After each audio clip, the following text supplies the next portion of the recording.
What's going on, everybody? It's Stas here. Welcome back to another video. So today we're going to be going over 10 stocks to buy this week in the stock market, and I also want to break down what happened last week in the market. We'll talk about SPY, QQQ. We'll take a look at all of the indexes very quickly. So if you guys find value, hit the like button. Make sure to subscribe if you guys want daily content like this, and feel free to also get into the free Discord chat down below. And you guys could also get $30 from M1 Finance, $10 from Coinbase, and you could check out my Patreon. All of those are down below. So let's just get into it. Let's not waste any time today because time is of the essence, guys. And SPY, QQQ, the Dow, Russell, it's no surprise. Some, better than others, but it's no surprise that these have been doing very well in April. In fact, I don't even know, seriously, guys, and maybe we've had one or two, but I don't know if we've even had a red day this month. No joke. I don't think we've even had one. Or maybe one or two, like I said. But it feels like we sure as heck haven't had one. That's what I know for sure. And SPY here, you guys can see it. It's losing some steam when it comes to the RSI. We can see a bit of a divergence here. Volume also has been dying down over the past couple of weeks as the market's been trucking up. So that is one thing worth noting. And I'm not going to trade and say, oh, it's going to crash and trade this chart like it's crashing, because it's not. The chart does not lie. We're making higher highs, higher lows. The bulls are in charge, but I am pointing to some signs that I'm seeing that we might be getting a pullback soon, right? And I've been saying that a lot, and I'm still sticking to it, because if we pull back to the 4-hour chart, SPY is super overbought. I mean, look at that. It hasn't had a red day in gosh knows how long, right? And QQQ is very overextended as well. And if you guys look at the Dow, take a look at the Dow very quickly. Dow is at 34,250. That's overextended. And the Russell is one that's been a bit choppy. It's not as overbought, but still, I mean, it's done very well over the past couple of months. And in 2021 alone, the Russell is still up about 10%. So that is extraordinary performance. And the VIX is at lows when it comes to the past 15 months. The VIX hasn't been this low. We have gold and silver creeping up. That is due to inflation. And you guys know inflation's here. It'll probably ramp up over the next 6, 12, 18 months. So I think gold's going to do well. Silver is going to do well. I'm positioned in those by owning physical gold, by being in Barrick Gold, this one stock, GOLD. So overall markets, they're really funky right now. Let's put it that way. And if I had a bunch of cash, I wouldn't go all in right now. Let's put it that way. At this point, I have positions open, obviously, right, guys? As most of you, if not all of you out there watching, you have positions open too. But I actually have a good amount of cash as well, because cash is kind of like a security blanket, an insurance policy, whatever you want to call it. Because if the markets turn down, yeah, you're going to be down on some positions. Well, depending on when you bought them. But let's say you are down on some positions and you have this cash that you can then go into the market, maybe average down or take advantage of other opportunities. So for me, I'm in positions, but I also have a good amount of cash here, and I'm positioning myself, like I said, into some gold, into some silver plays, because I do believe inflation's here. It's looming, and I think gold and silver, they actually have some more upside from here. I think gold could get to 2,000 an ounce easily. I think silver could go back and push $28, $29, $30 an ounce. So what do you guys think? Let me know down below in the comments. Again, overall, the bulls are kicking you know what right now. And it's just, I don't know how long it's going to last. Let's just put it that way. And I'm getting prepared for anything here. I mean, you always have to be prepared for everything and anything when it comes to the market. So let me know your thoughts down below in the comments. As always, I'd love to know. Now let's talk about 10 stocks. I have 10, maybe 11 here that I do want to cover. Starting off with Airbnb, ticker symbol ABNB. This one's currently down $40 from its all-time high at about $219.94. Well, exactly at that price, $219.94, and it's down about 20%. It's in a bear market officially, right? And you guys can see, well, right on the cusp of a bear market, and you guys can see overall we're in this wedge as well, right? Lower highs are being made. We're trading under the moving averages, both the 50 and the 180 here on the 4-hour chart, and we're making higher lows at the same time, right? We're holding 175 right now. In fact, on Friday, we had a pretty good day, up almost 2% for the stock. And I believe at this point in time, and I'm going to set an alert right around 182. If we could break 182, right around that 50 moving average, the green line here on the 4-hour chart, I think ABNB could have some short-term upside. We're talking maybe to about 190, 188, right around the 180 moving average, and by the resistance of the wedge. So that could be a little move we could get in the short term. But I think the bigger leg up is coming if we just break out of the wedge in total, right? And that would be anywhere above $190. So I'm going to set two alerts on this chart, one at 182 like I just did, and the other one at 190. So if we break 182, like I said, we can get a move to 190. If 190 breaks, there's going to be a bigger leg up, probably to the 200s on this stock. That is what I'm personally thinking right now. So Airbnb, I'm very interested in this as a trade, not necessarily as a long-term investment yet. I mean, it's a good company, guys, no doubt, but for me, in my portfolio right now, I don't have a place for Airbnb, but maybe in the future, if the price is right, I'm looking at this now at 170. It was once 120. 120 is obviously a lot better for a long-term investment entry. 170 is about what, like 40% higher, 30% higher from where it was at 120.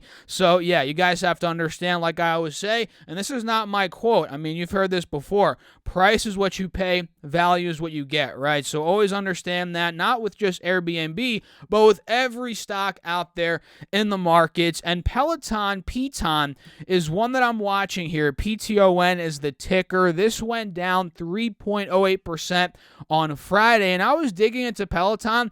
There's a lot of negative press around Peloton right now. And I'm not sure if you guys saw this, but the U.S. Consumer Product Safety and Commission, and this was going on for a couple of weeks, and another article and a bunch of news articles and some news came out, I believe, yesterday, so this is kind of fresh, right? The United States Consumer Product Safety Commission announced a rare and urgent warning against the use of Peloton's Tread Plus treadmill, citing 39 incidents involving children, pets, and other objects. The commission released a video of two children playing near the device, with one being pulled under the 450-pound machine, and thankfully he escaped, or I don't know if it was a boy or a girl. Anyway, they escaped uninjured, and I'm obviously not gonna play the video here. It's on YouTube. Go watch it. The kid literally got sucked under the Peloton, and I'm sure this could happen with a bunch of other treadmills. We're not just singling out Peloton here, and I'm not bashing them or anything like that, guys. If you're in the stock, I mean, I hope all is well for you for the long term.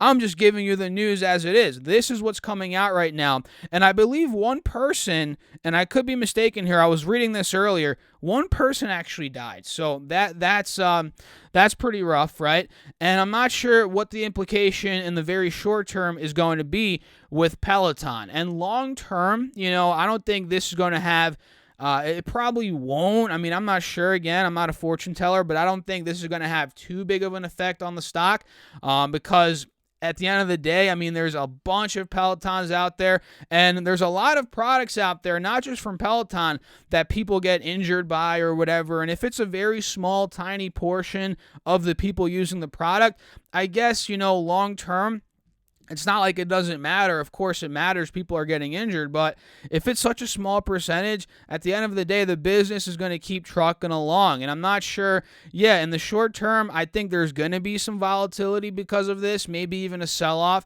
and maybe not. But I think there could be. But long term, they should probably be okay, especially because Peloton's pushing back and they're saying there's, that they were misled. There's some misunderstanding here or something like that. So Peloton's worth watching. I don't have an open position in this one, but if we could get out of overall, let's say 125, out of this wedge you guys can see here on the 4-hour chart, this could end up being a breakout. But like I said, I mean, there's probably going to be some volatility before we end up breaking out, if we ever even do. So yeah, let's watch out for Piton. Earnings are coming up here in May, probably. Yeah, beginning of May on the 6th, so watch out for that. J&J, Johnson & Johnson, this is one of my long-term holdings, right? And I'm sure a lot of you guys own this as well. They report earnings this upcoming week, right, on the 20th. So 2 days away. That is on Tuesday. And we're going to be able to see whether or not they're going to break out of this wedge. And a lot of these stocks we're talking about, they're in a wedge on the 4-hour. This chart with J&J is, I mean, it's kind of similar to Airbnb's chart in a sense, a little bit, right? And I think if J&J could end up breaking out of, let's say, the mid-160s, I'm going to put an alert at about 163. Maybe actually, maybe 163.50. Actually, no, 164. We'll put it at, we'll put it there. If it could break 164, those are the high points back in early April. Also, the high points at the end of February. I think we could fill the gap up in the short term to 167.50, followed by low 170s. You know, if they have a killer earnings report, which is possible, right? You know, this could be a breakout play. So I like J&J, and again, like I said, I own it in my long-term account. And I also don't own it. I don't own it in my trading account, but I'm also looking at it as a swing trade. So that is J&J. ChargePoint, CHPT. I've been getting so many questions on ChargePoint, and I made a video yesterday, guys. I'm not sure if you saw it. A lot of you did, and I got a lot of good feedback on that video. It was about a mistake investors are making, right? Being too heavy in the SPACs, post-SPAC plays. You know, a lot of these higher growth, higher multiple stocks, they're too heavy in these companies, the memes, the meme stock, the hype stocks, right? And I made a video on that yesterday. I'll link it down below. Make sure to go check it out if you haven't. It's a must-watch video. A lot of you guys gave me a lot of feedback, and I appreciate all of that. And it's good to see we're on the same page with a lot of the stuff. I like to see that, guys. And ChargePoint has been hit because of this as well, because this was once a SPAC. Well, I mean, it's SPAC'd. It's post-merger now, and it was up to $50 as SBE. That was the ticker before. And when the merger went through, the stock got hammered. It got down to about $20, and I was buying it all the way down. You guys know that. My most recent buy was at about $20. It ran all the way to $32. I didn't end up locking in profits, nothing like that. Ended up just holding on, and now it's all the way back down to $22. So at this point in time, what I'm seeing is it was a fake out, this move from 20 to 32. It was a fake out. It was a bull trap, right? We did not break out of the low points from all the way back in December through February at about 35. We didn't break there. We failed to take that point out. That would have been a good bullish sign, guys. If ChargePoint was able to break 35, it would be bullish, and it'd be filling the gap slowly but surely to about the high 30s, low 40s in that scenario. But we failed at 35. We dumped aggressively. We got under both the 50 and the 180 here on the 4-hour chart, the moving averages. And now we're about to see a death cross, meaning the 50 SMA is going to cross under the 180 SMA. And by the looks of it, guys, we're not there yet, but by the looks of it, this could take the lows out. I mean, if things get ugly, I think ChargePoint could break $20. I mean, by the looks of it, right? This is a descending triangle as well. You guys can see lower highs being made into the base support of 20. So if this takes out, guys, watch out for the teens, teen prices on ChargePoint. And that's just the reality of things. And you have to understand, I mentioned this in yesterday's video, you have to understand the stock market's at all-time highs, and a lot of these SPACs and post-SPACs, they're getting hit very aggressively. So what's going to happen if the stock market takes a hit? As a whole, these stocks are going to get hit more. So I think ChargePoint could end up going to the teens, maybe not like $10. I mean, $10 is ridiculous, guys. If ChargePoint were to get to 10, I'm putting the farm on ChargePoint. I would be loading the boat, right? But I don't think it's going to go to 10, but 18, 17, That's not out of the cards, right? That's still possible. And Blink, BLNK, let's pull that one up. This one's looking a bit more bullish than ChargePoint, although I don't like the way it failed at 45. It would have been nice if it broke 45 and filled the gap slowly to the low 50s. That would have been great, but we failed at 45. But one thing we are noticing is we're still uptrending in the very short term. If we're looking back from the beginning of March, we're still making higher lows, right? At $29, $32, now at $35. Now I just want to see in the very short term, look at this downtrend here on the 5-day, 5-minute. If we could break this 5-day, 5-minute downtrend on Blink, this is going to fill the gap, in my opinion. There's a good chance, at least, from $36, $37. It could fill the gap to the $43, $42 level, maybe even $44, $45 on the higher end. So I like Blink here. I like the way it's holding the uptrend, but on the 5-day, 5-minute, we need to confirm that breakout for it to fill the gap up to that 40, 45 level. So I like these two charging plays, guys. But again, there's going to be volatility, no doubt about it. And you know that. You know that. I mean, if you're in these stocks, you understand volatility. And if you don't want to stomach all that volatility, all that craziness, go buy Johnson & Johnson, go buy VOO, go buy an S&P 500 ETF and just call it a day, right? If you don't understand volatility, or if you don't like volatility rather, you're not going to like these stocks. Blink, even Tesla, ChargePoint, you're not going to like these stocks. Airbnb, Peloton, that's just the truth of the matter. And speaking of Tesla, let's pull that one up. Tesla is currently not doing, it's doing well, but on Friday, it didn't do that great. It went up 0.13%, pretty much broke even, and I don't know. This is going to be a tricky one, right? Earnings are coming up in about 8 days. So what is that? In a week from tomorrow. So that's next Monday, not this Monday, next Monday. So is Tesla going to rally into earnings? This is kind of the dilemma I'm in. And I have an open position in Tesla. You guys know that. And I locked in some profits last week at 745. You guys in my Patreon know that because you get all my buy and sell alerts, my call outs real time. You get access to me real time. So you know what I'm doing, right?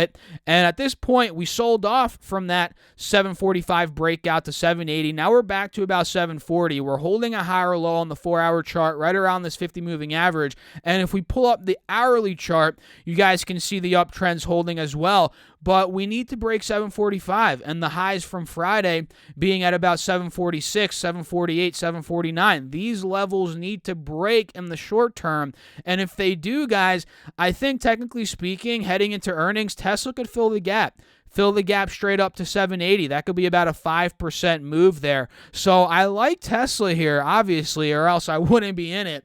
And the technicals are still pretty bullish. I mean, out of all the stocks we're talking about today, Tesla's probably the most bullish one, technically speaking, because it already broke out of the wedge, is trading above the moving averages, and this is definitely because there's a bit of hype heading into earnings, let's be honest. So Tesla, I love it. I'm watching it. I'm in it, and I might add more to it. We'll see how it goes down. And FedEx here is one that you guys know I have been calling out for a while, right? If you guys have been following me for a couple months at least, you know we called out this inverse head and shoulder on FedEx. Look at this. And we called this out before they reported earnings, right? We were talking about the left shoulder, the head, the right shoulder. You guys can see that. And I mentioned how if we were to break out, what was that level? Like 270 or something? More like 260. If 260 were to break, we'd slowly fill the gap to about 290. And that's where we are now, right? That move was made.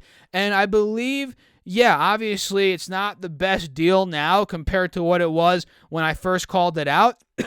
Excuse me, guys. But I think if 290 could break, there could still be some upside. I mean, this is still uptrending on the hourly chart. It's still holding higher highs, higher lows, all that good stuff, although it did go down on Friday 1%. It doesn't matter. It's still holding that higher low. So I think FedEx still has upside. I mean, if 295 could break, we're going to go to 300, 305, who knows, maybe even higher. So there's about 3 to 5% upside on FedEx right now, in my opinion, at least. And when it comes to Moderna, mRNA, let's pull that one up, guys. This one up 7% on Friday, right? And this has been doing very, very well. I mean, this has been crushing it. You guys know I don't want to go deep into the V shot. I mean, you're bombarded with that all day. We all know it. And J&J, they're having their dilemma right now, their problem. And Moderna, maybe it's moving up because of that, or it's just moving up in general because a lot of people are, taking the V shot. And this went from 155, right? We called the breakout, to about 175, and it's already out of the wedge. So, yeah, out of this video, out of all the stocks in this video, like I said, Tesla's very bullish, probably the most bullish one. Moderna's on that list as well. This one broke out of the wedge. It broke out of the moving averages. It broke out of 155. It filled the gap to 170, 175 now. It just needs to break out of that 175, and I'm not sure it's going to do that in the short term. Don't be surprised, guys, if Moderna were to pull back in the short term from 170 to about 160, and then it continued the rip. I mean, that would not be surprising to me at all. And if it takes out 175, watch out for 190 to about 195. That's the next spot it could be going. And Moderna, they do report earnings here on the 6th of May. So that is in about, 2.5 weeks from right now. So watch out for Moderna. Watch out for Riot. This is another one here. And by the way, guys, crypto right now, it's not looking too juicy. And I have an open position on Coinbase right now. So this is going to be interesting. Bitcoin's currently down 8%. Now we're going to see how correlated Bitcoin and Coinbase truly are, which they're probably really correlated, let's be honest. So now that Bitcoin's down 8%, who knows? Coinbase might go down tomorrow. That's definitely possible. Let's pull up Coin's chart really quickly. You guys know I ended up opening a position on Friday as a swing trade. This might screw up my swing trade, Bitcoin going down, but it's okay, guys, because look, if you're in the markets, you understand there's risk everywhere, and you have to mitigate your risk. You're not going to go all in on one position for reasons like this, because Bitcoin, it's down. Let's say I was all in Coinbase, I would probably lose some money, more than I would be comfortable with. Let's put it that way. But the fact that I'm not too heavy in Coinbase, it's kind of like I'm shrugging it off. It's not a big deal to me. We'll see what Bitcoin does. And I'm going to be holding this stock for a couple days at least, a week or two. That was the plan to begin with. And I'm sticking to it. And going back to Riot, R-I-O-T, you guys can see this went down 7% on Friday. It was down even more the day before. And you can see clearly, we failed at about $65-$70. Now we're right back down to about $43. We are holding a higher low, but we're just backing this wedge, right? That's what it's looking like at the end of the day. So at this point, if we could end up holding the lower to mid 40s, maybe we get a bit of a relief rally. This is very oversold. Maybe it could go back to 50. $53, $55, test that wedge again. If it breaks that, maybe it fills back to the 60 level. But then again, with crypto down right now, the whole crypto market is down about 12% right now, 11.3 to be exact. This might still be bleeding tomorrow. We'll see. And the last one for today is Pinterest, which we got some news last week, which dropped the stock by 10%, that the earnings, Q1, or the earnings coming up, they're going to be pretty soft. It's not going to be too great. At least that's what they're expecting, right? And the stock did not like that, and we'll see if that lasts. I mean, if this falls a bit more to the low 70s, maybe consolidates a bit, there could be some relief rally potential there. And there's going to be volatility in the very short term, so if you're willing to ride that out and maybe watch for it to bottom out a bit, that could be a decent opportunity. And I compare this kind of to Visa last week. If you guys remember, Visa dropped down after that, investigation they were going through a couple weeks ago, and then it rebounded really quickly, right? So we'll just have to see if Pinterest, if they do very bad in earnings, I mean, the stock's probably going to be hit for a little bit, but if they do decent and better than people think, maybe it just snaps right back. So I'm watching it for that exact reason, and they report earnings here on the 27th, so watch out for that, guys. That is ticker symbol PINTREST. So that's it. We're going to end off the video here. I hope you all enjoyed it. If you did, make sure to go down below, smash that like button. I really appreciate that. It helps me out. Leave a comment down below. That also helps me out in the YouTube algorithm. And feel free to subscribe for daily content like this. And don't forget to check out my Patreon. That's linked down below. Same with $30 from M1 Finance, $10 from Coinbase. And on Patreon, guys, you're getting buy and sell alerts, call outs, morning update videos every trading day, and you have more access to me. So there's a lot of content there, a lot of help if you guys need a resource and a community. Patreon's great. That's linked down below. And don't forget to check out my video from yesterday. It's a must watch. I got a lot of great feedback. I'll pin it up right here. Check it out, click it, or it's also linked down below. I'll see you all there. Thanks for watching. As always, peace out, guys.